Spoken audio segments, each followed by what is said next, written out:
I'm very happy to have a startup co-founder with us. He's also, of course, young, but more importantly, he's the co-founder of a startup. Let's listen to him. Over to you, Priyansh. Here you are. Please go ahead. So first and foremost, thank you for having me, Mr. Mathur. And as he gave in his introduction, I am Priyansh Mohan, the co-founder and CEO of Mine Electric. And at Mine, we are building the world's longest range electric motorcycle here in India. Along with that, I am a partner of another startup, which is in the import-export business of fruits from Delhi and Kannauр to Dubai and foreign operations. On top of that, I'm also a final year mechanical engineering student here down in Chennai in Anna University. That's a very brief introduction about me. All right, let's go ahead. Okay. So that's my introduction. I know. You tell us what you want to tell us about, how you started this, what you are doing. It's your call, right? Go ahead. Sure. Sure. So yeah, I'll talk about Mine Electric because that is the main thing I'm focusing on currently. Uh, I started in the EV space about 2.5 years back when I had just entered college and there were not a lot of competitions that were going on and there was not really a lot of R&D going on in the tech side is what I felt in India. So I got into a competition by the name of ESVC 3000. It's Electric Solar Vehicle Championship 3000 in which you have to race and build and race a vehicle from Chandigarh to Pune, 3000 kilometers in total. Uh, we were designing it, then the second wave of COVID hit and it just stopped. But I had by then got a feel of how EVs work and I got really interested in them. I was like, might be something that we can build more into this space. So at that time, I founded an organization by the name of TRI India. That was an R&D lab in which I got a lot of different types of students together from different colleges, IIT Madras, my own university, Anna University, VIT, SRM, all around Chennai. And we started developing different types of EVs. So there we designed and developed a solar electric LCV, light commercial vehicle, for use by NLC, Naval Lignite Corporation. We won a grant. We were the youngest people to win that grant ever. Following that, we built an electric cycle that got us a lot of acclaim. It even got us a CM award from Tamil Nadu. We built an electric moped for last mile delivery, so on and so forth.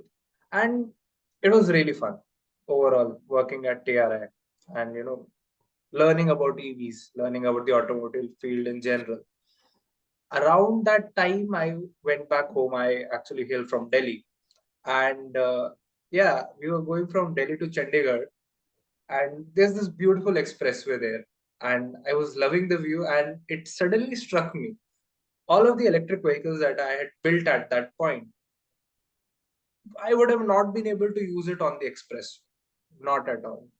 The vehicles just didn't have the performance, the range, or the capability to be used on these roads. And that just struck me as, yeah, whatever I've done for the past, what, at that time, 1.5 years, all of that might just be waste. And when it dawned on me, I was like, we have to solve this issue somehow. We have to take a deeper look into this because I really don't think no one else is looking into this from this perspective. Everyone right now, is my belief, is looking into pouring EVs into the market, but not solving their crucial issues. That is range anxiety, abysmal charging time, abysmal performance. When we looked into it, we found out all of these issues were actually stemming from a singular component within the vehicle itself. That was their lithium-ion batteries, and lithium-ion batteries constitute for 40% of the cost on the vehicle, about 50% of the weight. And on top of that, to mine 1 metric ton of lithium, you require 500,000 gallons of water. That is just enough lithium for two Tata Nexon EVs. We have 50,000 Tata Nexon EVs on the road right now. And on top of all of that, 90% of the market is dominated by China. So while we are advertising EVs as very eco-friendly, the next sustainable option, they really aren't. Was our learning. So we decided we have to solve this. We started looking into the issue deeply.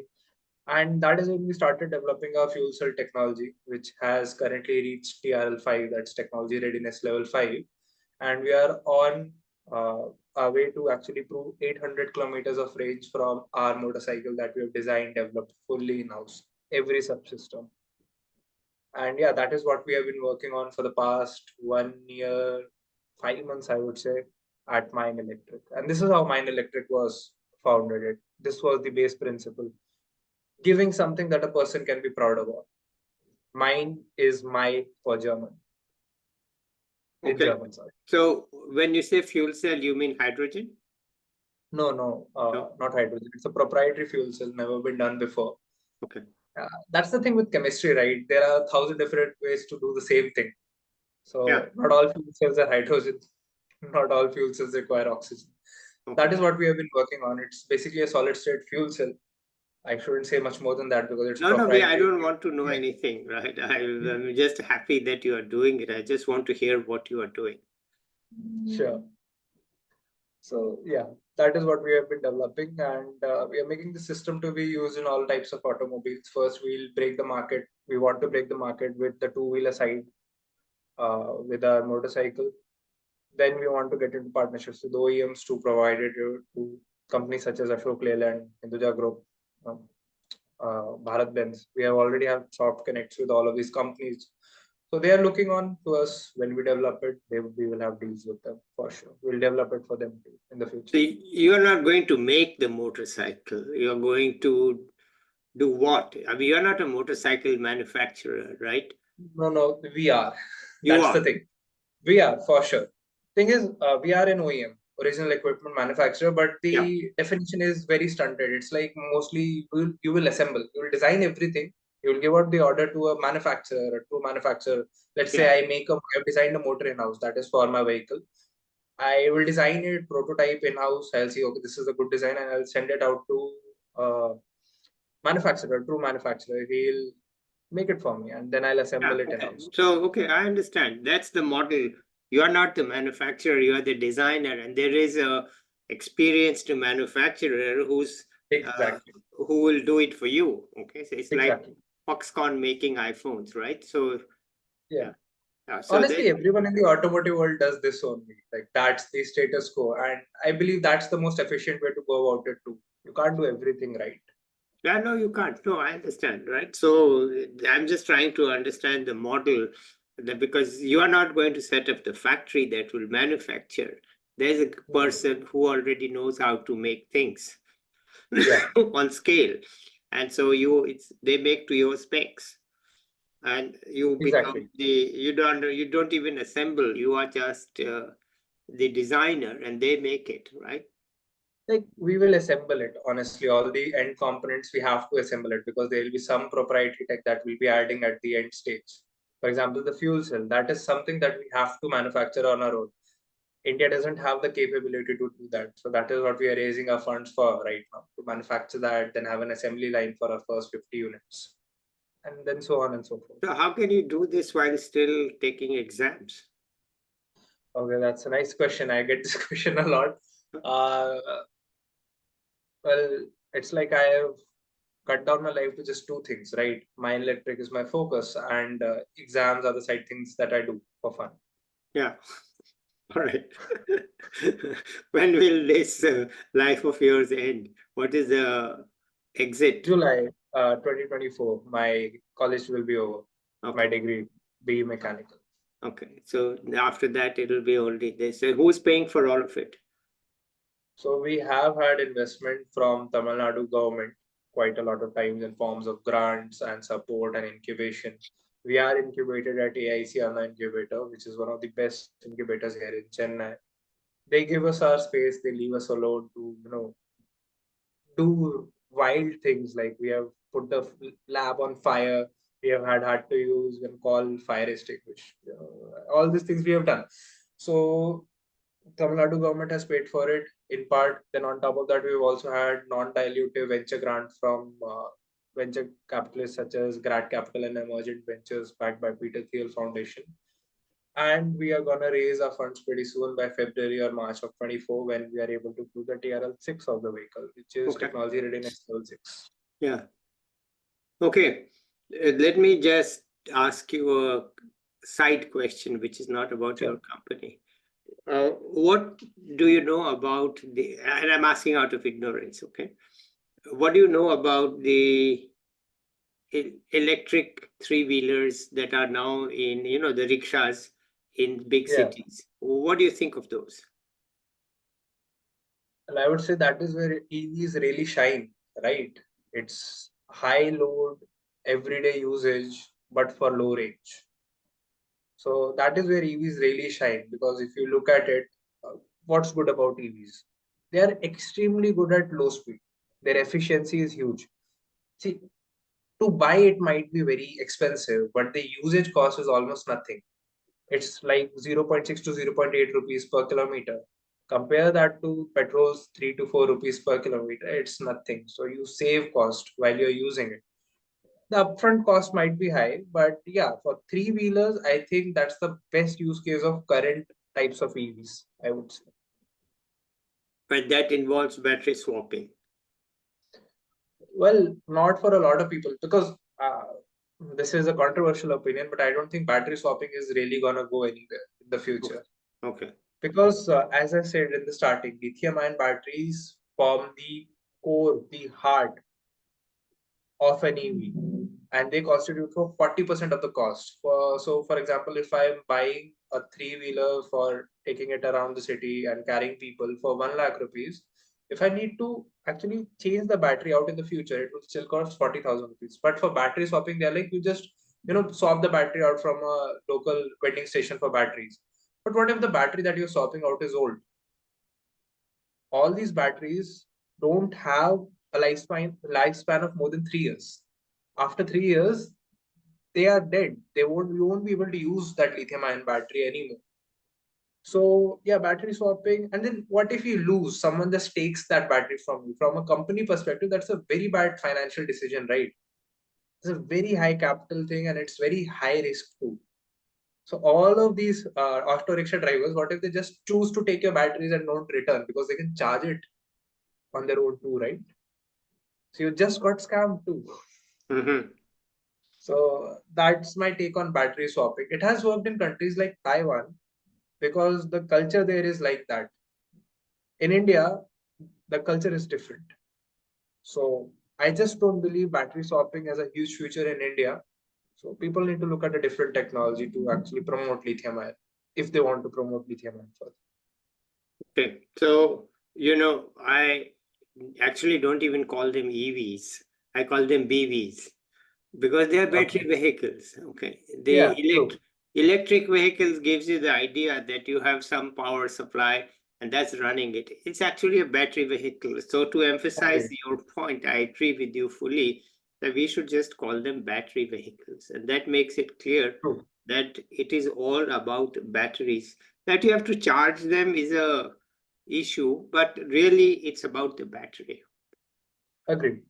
Completely agreed. And so what you are saying is that you have a proprietary technology on, well, let's call it storage. Okay, let's not call it battery, some storage, right? You have some storage, you can store it, the power, and then that power can be used to run the vehicle, right? So you have a fuel cell which we should call as a battery anyway. It is just a storage. So storage is a mini storage that is running your vehicle, right? And Yeah, of course, true. you will make the vehicle, uh, like energy efficient in the sense of, taking advantage of the wind and the pressures and so on. Okay, great. Yeah, I mean, it's just amazing that a young person like you is doing this, because honestly, when I look at the batteries in India, I feel disheartened that we are so far behind China, that that's it's true. really, there's too much talk. Oh, we are doing this, we are doing that. But when you read any article that looks at batteries worldwide, India's name doesn't appear. Yeah, that's completely true. We don't have any gigafactory in India. We have been trying to build one for the past 5 years. We've not been successful. It's like the same issue with how we tried to make a chip manufacturing plant back in, I think, the 90s in Punjab. You need a lot of very specific things to go right to make a gigafactory. It's not a very uh, you know it's not a very industrial type of industry that you look at from like a normal point of view. For example, if you are looking at a car manufacturing, industry in ICs. Most of the work that is involved is in the metal side of it. It's in the Yeah. metalworking. So we have that industry. What we don't have is a very stable electronics industry because we don't have that infrastructure. We don't have that ecosystem. I personally have gone to China. I've seen their ecosystem. Within just one block, they will have everything to support that battery manufacturing operation. In India, that supply chain is so distributed that doing that is almost impossible. We have some great companies that are trying to do it, but it's still not there yet. And Okay. honestly, lithium ion, it's just, I have a feeling it won't last a long way. We are currently in the third wave of EVs in India. We have had one wave back when Reva was launched. Okay, that was one wave of EVs that just started and crashed. Then we had a second wave of EVs that again crashed in 2012. That is back when the companies like Ather were forming, 2012, 2013.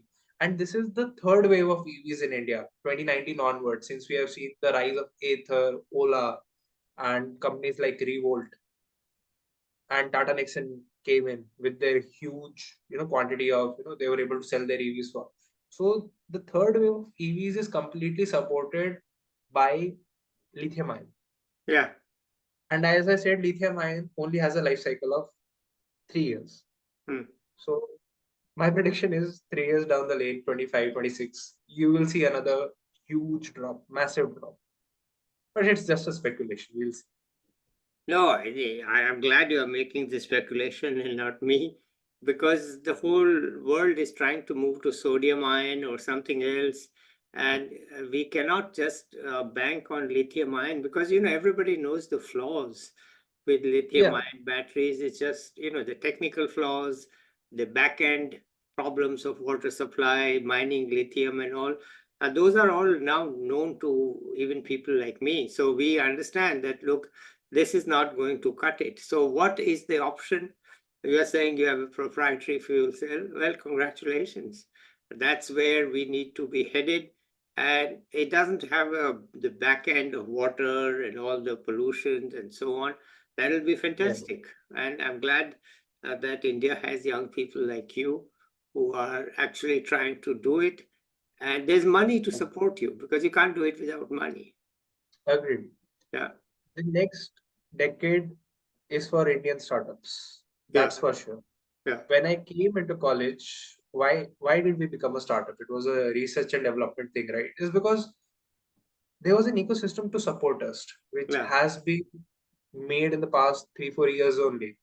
So we are like the first benefiters of this ecosystem, and I feel we will see a huge increase in these disruptive tech startups in the next 10 years. And it's going to be the decade for India in terms of startups. That's for sure. That's something I really believe in because I've seen that for the past 2 years. It has not been done before this. This is the first time this is happening. So I believe all of these issues, they'll take time to solve, but Indian startups will be the ones to solve a lot of. Okay, that's very encouraging to hear. Anything else you want to add? I know you're very busy. I don't want to keep you long. So I'm go ahead. very happy to talk to you. Actually, you interviewed my co-founder also some I months did. back. Yeah, I did. Yeah, Yeah. so I saw your name like why not? I saw that interview and I love your work. So something that I would like to add. Uh, I think you always ask what should we tell to the younger generation. Yeah. So I gave it a thought today. I've never thought about it before because people I work with are older than me, almost Yeah. all of them. Yeah. So what do I say to the younger generation? I would say it's all about converting opportunities. Everything you do is gonna be dependent upon if you can convert an opportunity or not. There are a lot of people who don't get opportunities and they still survive somehow. They still manage somehow because they converted some opportunity that came to them. There are a lot of people who get a lot of opportunities, but they never get to converting it. Converting an opportunity can mean both actually going forward with it or not going forward with an option. In my example, when I was in my second year, third semester, I got the opportunity to go abroad for one full year, like 2 semesters. And that is the time I was starting up my journey in EVs. So I chose not to convert that opportunity. And a lot of other decisions that I've taken down the path have led me here. Similarly, I believe everyone should be on lookout for opportunities and have a really good decision to convert them or not. That should be your decision, not influenced by someone else. So that is what I would like to tell people. Okay, fantastic. All right, let's end it here. Maybe we'll catch up with you when you have something, a product that you want to display, talk about. Sure. It's your anytime you want to come back, I'll be happy to have you. But Sure, let's sure. end it here today. I know you're busy, so I don't want to keep you long. All right, bye to you, and let's say bye to the viewers. I'll be back with Bye. a young person or an expert soon. Till then, bye everybody.